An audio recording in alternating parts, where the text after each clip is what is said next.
Hello guys, আজকের ভিডিওটা এখান থেকেই শুরু করছি। তো চলো ভিডিওটা শুরু করা যাক। Welcome back to my channel Deblina story. তো এই ভিডিওটা হতে চলেছে ঠাম্মা বাড়ি যাওয়ার। তো চলো তোমরা দেখতে থাকো আর এনজয় করো। তো সেদিন ডেটটা ছিল 22শে ফেব্রুয়ারি, আর আমরা সবাই মিলে সকাল সকাল বেরিয়ে পড়েছিলাম ঠাম্মা বাড়ির উদ্দেশ্যে। তো ঠাম্মা বাড়ি যাওয়ার ব্যাপারটা একটু অন্যরকম। আমাদের দুর্গাপুর থেকে আমার ঠাম্মা বাড়ি হচ্ছে গোপীবল্লভপুরে। পশ্চিম মেদিনীপুর ঝাড়গ্রাম পেরিয়ে যেতে হয়। তোমরা অনেকেই চেনো, দুই পৃথিবী বলে একটা সিনেমা হয়েছিল। তো সেই সিনেমাতে গোপীবল্লভপুরের জায়গাটা দেখানো হয়েছিল। তো যাই হোক, এই যে দেখতে পাচ্ছ এখানে বাসে করে সকাল সকাল বেরিয়ে পড়েছিলাম। এই সিটটাতে ছিলাম আমি, মা আর বাবা, আর ঠিক পেছনের সিটটাতে ছিল দাদাভাই, আমার ছোটদা ভাই, বৌদি ভাই আর ছোটদা ভাইয়ের ছেলে মানে বুবু। তো সবাই মিলে চলে যাচ্ছিলাম, খুবই আনন্দ করে যাচ্ছিলাম। কিন্তু আনন্দটা ঠিক খুব একটা সে আগের মতো ছিল না, কারণ যখন আমার ঠাম্মা বেঁচে ছিল তখন ঠাম্মা বাড়ি যাওয়ার আনন্দটা অন্যরকম ছিল। ঠাম্মা কিছু না কিছু জিনিস আমাদের জন্য এনে রাখতো, মানে ওখানে স্পেশাল বাদাম বাদাম হতো, সেই বাদাম রাখা, তারপর আরও নানান জিনিস, মানে এখন হয়তো সব কিছু এক্সপ্রেস করতে পারবো না বা বলতে পারবো না কীরকম সব জিনিস, বাট স্টিল সব জিনিস। তো অনেক সকালবেলা বেরিয়ে গেছিলাম, আর অনেক সকালবেলা বেরিয়ে চলে যাচ্ছিলাম গোপীবল্লভপুরে। একটা ইমোশন ওখানে আমাদের সবাই থাকে গ্রামের, তো কিছু কিছু ক্লিপ নিয়ে দেখানোর চেষ্টা করব। আর সবথেকে বড় কথা, যাচ্ছিলাম তার কারণটা হলো ঠাম্মার বাৎসরিক। তো এখানে দেখতেই পাচ্ছ আমি চলে এসেছি, জাস্ট মুখ দেখে বুঝতেই পারছো খুবই টায়ার্ড। আর এরপরে যেটা দেখাবো, চলে এসেছিলাম, ঘুমোচ্ছিলাম।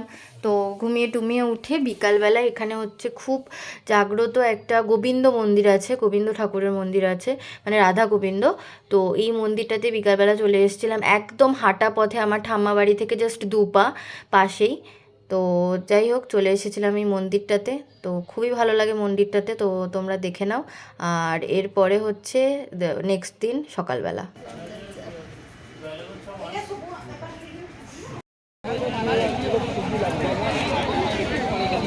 তো এরপর আমরা একটু সবাই মিলে চলে গেছিলাম বাজারে, আমি, বোন, ছোটদা ভাই, বৌদি ভাই সবাই মিলে চলে গেছিলাম বাজারে, কারণ সেদিনকে খুব সুন্দর হাট বসছিল, আর গ্রামের হাট দেখতে খুবই ভালো লাগে। আর ঠাম্মা বাড়ির এখানে তো নানান রকমের শুটকি মাছ দেখতেই পাচ্ছ, এখানে শুটকি মাছটাই আমি বেশি করে দেখিয়েছি তোমাদের, কারণ এত সুন্দর লাগছিলো, এত সুন্দর লাগছিলো দেখতে। অনেকে হয়তো ঘেন্না পাও, খাও না, খুব বিচ্ছিরি গন্ধ, বাট আমিও ঘটি বাড়ির মেয়ে হয়ে আমিও মানে শুটকি মাছ খাই গ্রামের বাড়ির সূত্রে। তো চলো, এরপরে ঠাকুমার শ্রাদ্ধ হচ্ছিলো, এখানে সব রাখা ছিল খাবারের জিনিস, মানে টেবিল চেয়ার সব রাখা ছিল। এখানে আমার বড় জেঠু এই যে শ্রাদ্ধতে বসেছিল, বাৎসরিক ঠাম্মার শ্রাদ্ধতে সবাই এখানে ন্যাড়া হয়েছিল। আমার বাবারা 4 ভাই, এখানে সবাইকে দেখতে পাবে। আমার বড় জেঠু, আমার বাবা, আমার মেজো জেঠু, আমার ছোটো কাকু, তারপরে এখানে আমার 3 জেঠিমা, আমার মা, আমার দুই জেঠিমা আর 1 কাকিমা, আর আমার মা, এই যে আমার মা। তো চলো দেখতে থাকো।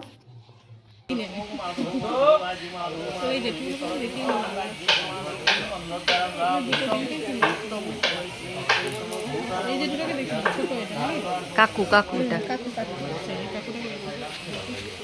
ওর তো কোনোটাই জেঠু নয়।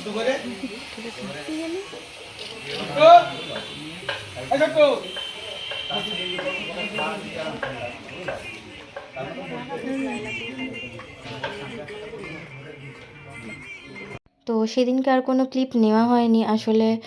ঠাম্মি ছাড়া ঠাম্মা বাড়িটা প্রচণ্ডই অসম্পূর্ণ, মানে বলতে পারবো না। তো যাই হোক, সেদিনকে আর কোনো ক্লিপ নেওয়া হয়নি, ঘুমিয়ে গেছিলো সবাই, আমিও ঘুমিয়ে গেছিলাম রাতে খাওয়া দাওয়া করে। আর এরপরে হচ্ছে আমরা নেক্সট দিন চলে যাচ্ছিলাম আমাদের গোপীবল্লভপুর থেকে একটু দূরে, ওই উড়িষ্যা সাইডে একটা রামেশ্বরের মন্দির আছে, ওই রামেশ্বরের মন্দিরে। তো ওখানে অনেক ভালো ভালো জিনিস আছে, তো আমরা এখানে সবাই মিলে চলে যাচ্ছিলাম। এই যে আমি আর বৌদি ভাই, আমরা সবাই রেডি টেডি হয়ে চলে যাচ্ছিলাম। আর রামেশ্বরের ওদিকে আমার পিসির বাড়িও আছে। তো চলো দেখে নাও রাস্তাটা, এনজয় করতে থাকো।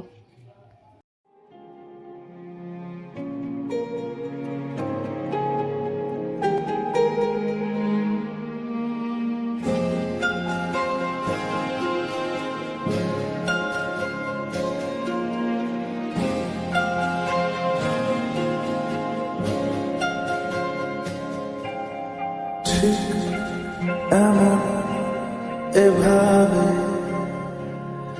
তুই থেকে যা স্বভাবে,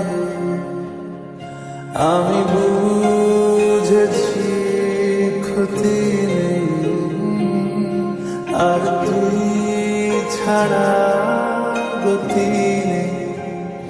ছুঁয়ে দে আগুন, ফুটে যাবে ফুল, ভিজে যাবে গা,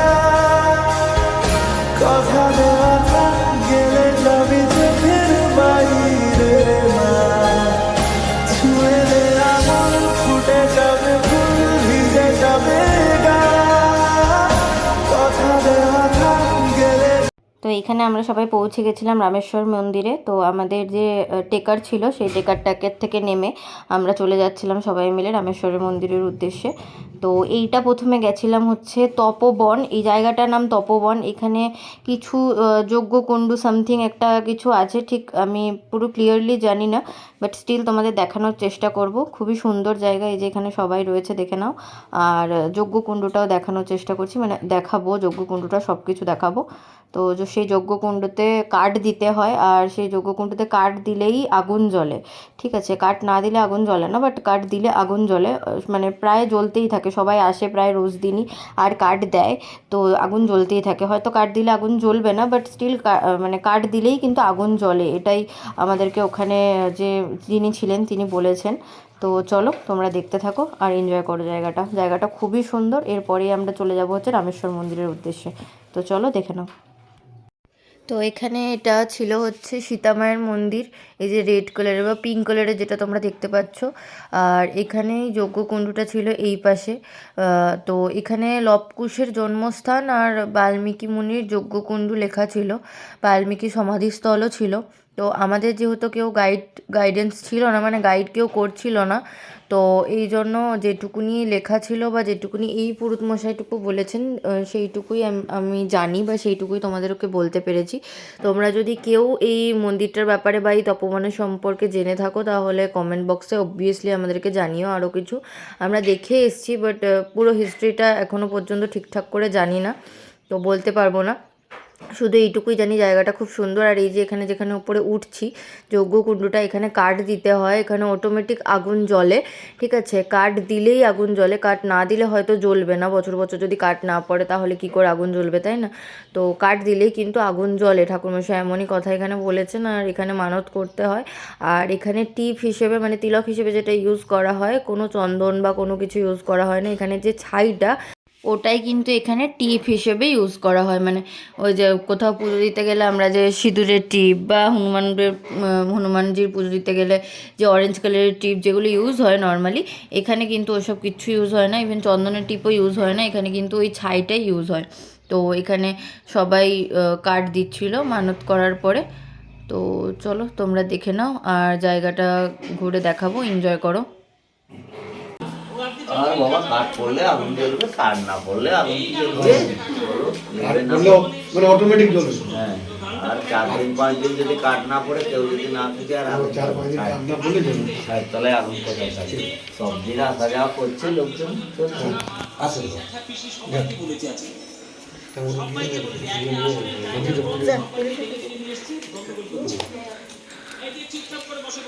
আগুনটা নিবি? নিজে থেকে নিয়ে পড়তে বলছে এটা। দশ যা পারবো, 11 যা পারবো, 12 করে 13 করে তপবন নাহলে আগুনটা নিভে যায়, জায়গাটার নাম তপবন। চারিদিকে বন জঙ্গল, তপবন সব ঘুরলাম। এরপর আমরা রামেশ্বর মন্দির যাব। আমার সব ঢোকা হয়ে গেছে তো। এগুলো সব আমার বইয়ের প্ল্যান, আমার মেয়ের প্ল্যান, আমি সব পছন্দ করি না। ব্লগার হয়ে গেছে আমার বাবা। নিয়ে আসা হয়েছে। রাস্তা একটু বাজে ছিল, খুব খারাপ। ঠিক আছে, চারিদিকে জঙ্গল। এই যে সীতামায়ের বলছি একটু মিটেছে। চলো পাহাড়ি জল খেয়ে আসি।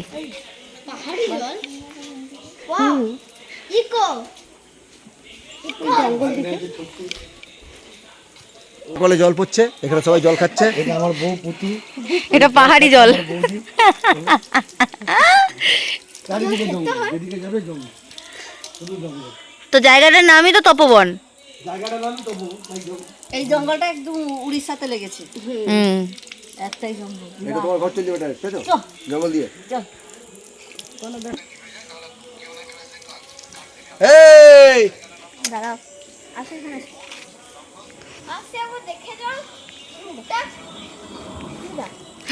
কিসের আওয়াজ? কিছু এই যে আসছে আসছে তাতি পালিয়ে আয়, তাতির আওয়াজ আসছে। হে বাবা গো, কি হলো এটা? এই পড়ে যাবি, তুমি পড়ে গেলে চলো।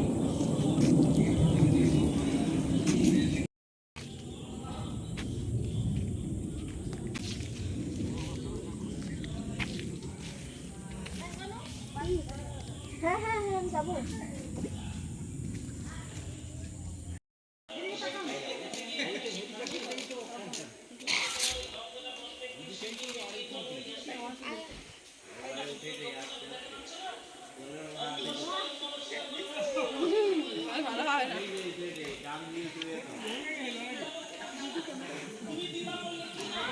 তো এই যে দেখে নাও, এইখানে আমরা তপবন থেকে ডিরেক্ট চলে গেছিলাম রামেশ্বর মন্দিরে। তো এটা হচ্ছে রামেশ্বর মন্দিরের এন্ট্রি, আমরা ঢুকছি।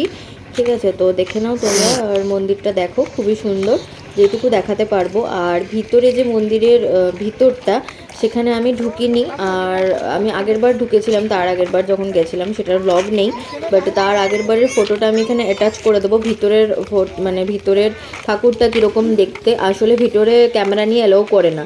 তো আমি যখন আগেরবার গেছিলাম, তো আমি যেহেতু অনেক দূর থেকে গেছিলাম, তো একটা ভালো ঠাকুরমশাইকে বলে পরে আমি একটা ছবি ক্লিক করেছিলাম ঠাকুরমশাইয়ের পারমিশন নিয়ে।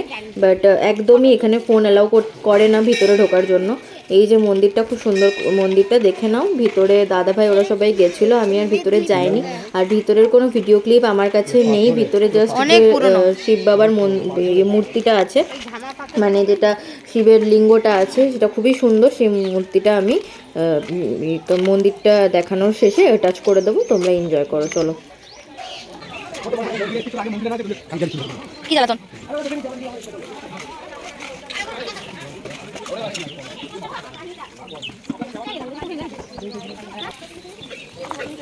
ওদের কি আছে বলো না, সব ধরে ওটা বলো।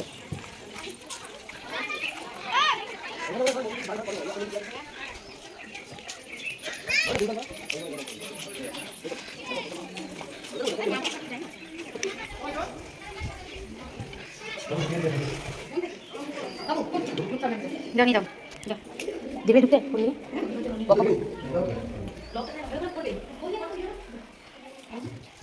তো এখানে তো ভিডিও করতে দেয়নি। আর এটা হচ্ছে আগের বারের, এটা ডেটটা তোমরা দেখতে পাবে 18/1/2023। ওই সিঁড়িতে কিন্তু একবার গড়িয়ে গেলে না আর আটকাতে পারবি না।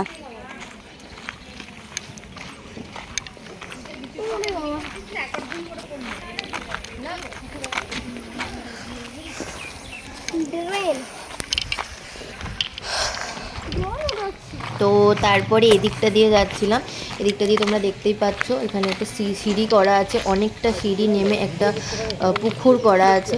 ঠিক আছে, নদী। তো এটা তো এই নদীটাই উড়িষ্যায় গিয়ে মিশেছে। তো এই নদীটাতে সীতামা স্নান টান করেছিলেন বা কিছুটা ব্যাপার। তো এটা হচ্ছে, আমি যেহেতু শিবরাত্রির আগে গেছিলাম, সিঁড়ি দিয়ে কিন্তু আস্তে করে নামবি, একদম অনেক সিঁড়ি, দেখে মনে হচ্ছে এইটুকু গড়িয়ে গেলে কিন্তু আর আটকাতে পারবি না। তো যেটা বলছিলাম, শিবরাত্রি যেহেতু আগে গেছিলাম, সেহেতু এইভাবে বাঁশ দিয়ে সিঁড়িটাকে পুরো বাঁধানো ছিল, কারণ অনেকেই এই সিঁড়ি দিয়ে ওই পুকুর ঘাট থেকে শুরু করে মন্দির পর্যন্ত দণ্ডি কাটে। অনেকেরই মানসিক থাকে, এটা অনেক জাগ্রত বলে, তো সেই জন্য করা আছে। আর বারবার দাদা ছেলেকে বলছিলাম যে আস্তে করে নাম, কারণ অনেকটা খাড়া সিঁড়ি, আর অনেকটা নিচে পড়ে গেলে বা পাটা যদি একটুখানিও সরকে যায়, তাহলে আর আটকাতে পারবি না। তো চলো তোমাদেরকে দেখাচ্ছি নিচের সিনারিটা, খুব সুন্দর, জায়গাটা খুবই সুন্দর, জাস্ট গেলে খুবই ভালো লাগবে। তোমরা সবাই পারলে একবার যেও। ঠিক আছে, এটা আমি অ্যাড্রেসটা হচ্ছে ঝাড়গ্রাম জেলা, রামেশ্বর মন্দির। তো দেখে নিও গুগল ম্যাপে, গিয়ে দেখে তারপরে যেও, খুবই ভালো জায়গা। চলো নিচটা তোমাদেরকে ঘুরিয়ে দেখাচ্ছি। ভয় লাগার কি আছে? না, পুকুরের দিকে নামছি না, পুকুরের দিকে নামলে আরোই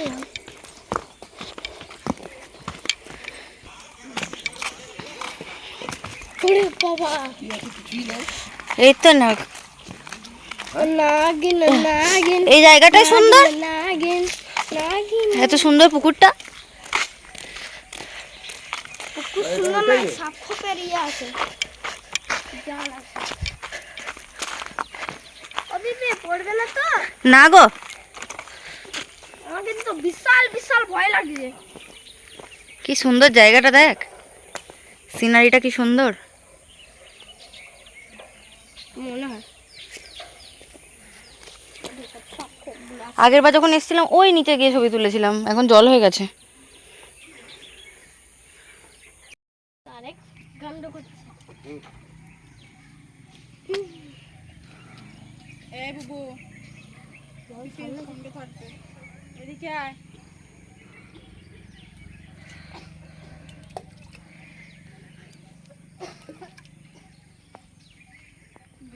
সাত মাস থাকে এখানে। আবারে কি কষ্ট বাবা। নামতে অনেক মজা লাগছে না।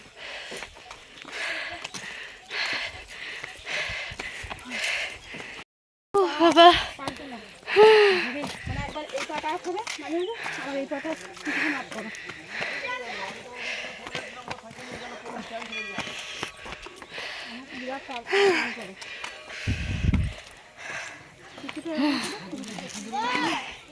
তো এই যে সিঁড়ি দিয়ে উঠে তারপরে ডিরেক্ট টেকারে করে চলে গেছিলাম আমার পিসির বাড়ি। আর এটা পিসির বাড়ির এইখানে হচ্ছে মানে এটা হচ্ছে পুরোটাই পিসিদের জায়গা, পিসিদের চাষবাস। এখানে বাঁধাকপি, শসা, আরও লাউ শাক, অনেক রকমের জিনিস, জাস্ট অনেক রকমের জিনিস, এক্সপ্লেন করতে পারবো না, এত জিনিস ছিল, দারুণ দারুণ জিনিস ছিল। তো তোমরা চলো ব্যাপারটা মানে জিনিসগুলো ঘুরে দেখো, বুঝতেই পারবে। আমি অনেক শাক পাতা চিনিও না, তো তোমরা যারা চেনো জানো তারা বুঝতে পারবে।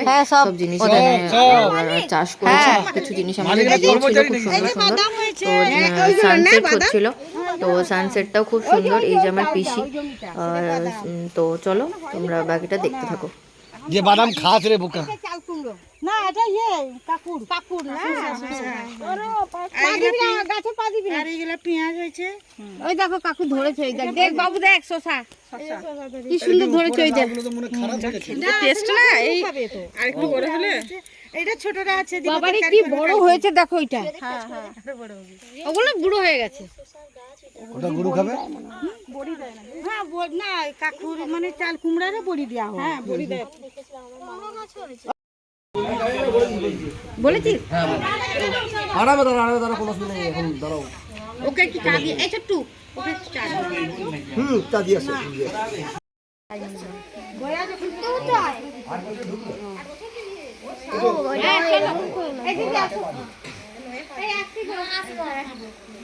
এলাম যাবে। তো এরপর ফিরে যাওয়ার উদ্দেশ্যে বেরিয়ে গেলাম ঠাম্মা বাড়ির উদ্দেশ্যে। তো এরপর রাস্তাটা অন্ধকার হয়ে এসেছিলো, এরপর চলে যাব ঠাম্মা বাড়ি। তো এরপর আর সেরকম কিছুই দেখানোর নেই। আর নেক্সট দিন সকালবেলা এই যে চলে যাচ্ছি, বাড়ির উদ্দেশ্যে বেরিয়ে পড়েছি। তো এইটুকুনি দেখানোর ছিল, এইটুকুনি ঘোরানোর ছিল, তো দেখালাম যেটুকু ঘুরতে পেরেছি। আসলে মেন মোটোটা ছিল হচ্ছে ঠাম্মির শ্রাদ্ধ। তো ঠাম্মির শ্রাদ্ধটা পেরিয়ে যাওয়ার পর আরও এক্সট্রা একটা দিন থাকা হয়েছিল ওই রামেশ্বর মন্দিরে যাওয়ার জন্য, তো আর কিছুই না। আর ঠাম্মি ছাড়া বাড়িটা পুরোই অসম্পূর্ণ। তো যাই হোক, কিছু করার নেই, সে চলে গেছে, যেখানে গেছে সেখানে ভালো থাকুক, খুবই আনন্দে থাকুক, অনেক কষ্ট পেয়েছে সে এখানে। তো এখন যেখানে আছে সেখানে ভালো থাকুক, সুখে থাকুক, এটাই চাই। আর এই যে দুর্গাপুরের উদ্দেশ্যে বেরিয়ে গেছিলাম, তো চলো। তো ঠাম্মা বাড়ির ভিডিওটা এইটুকুই ছিল, তোমরা সবাই দেখো। আর খুবই পূর্ণ স্থানে একটা ঘুরতে গেছিলাম, হয়তো ঠিকমতো করে এক্সপ্লেন করতে পারিনি যে কী জায়গা, কীরকম কী ব্যাপার, সেটা এক্সপ্লেন করতে পারিনি। তোমরা গুগল করতে পারো, গুগলে দেখতে পারো, বা যারা গেছো তারা কমেন্ট করে জানিও যে কী ব্যাপার। আমি তো পুরোটা জানি না, বা পুরোটা কোনো তো গাইড করার কেউ ছিল না, তো সেরকমভাবে পুরোটা জানি না। যেটুকু জানি সেটুকু বলেছি, আর যেটুকু জানি সেটুকু দেখানোর চেষ্টা করেছি, যেটুকু ঘুরেছি। তো তোমরা দেখো কেমন হয়েছে না হয়েছে ভিডিওটা। তো আজকে ভিডিওটা এইটুকুই, দেখা হচ্ছে নতুন কোনো ভিডিওর সঙ্গে। তোমরা ভালো লাগলে like, comment, share and subscribe করে দিও, আর পাশে থাকা বেল আইকনটা প্রেস করে দিও যাতে আমার ভিডিও সবার আগে পেয়ে যাও। তো চলো, দেখা হচ্ছে নতুন কোনো ভিডিওর সাথে। টাটা।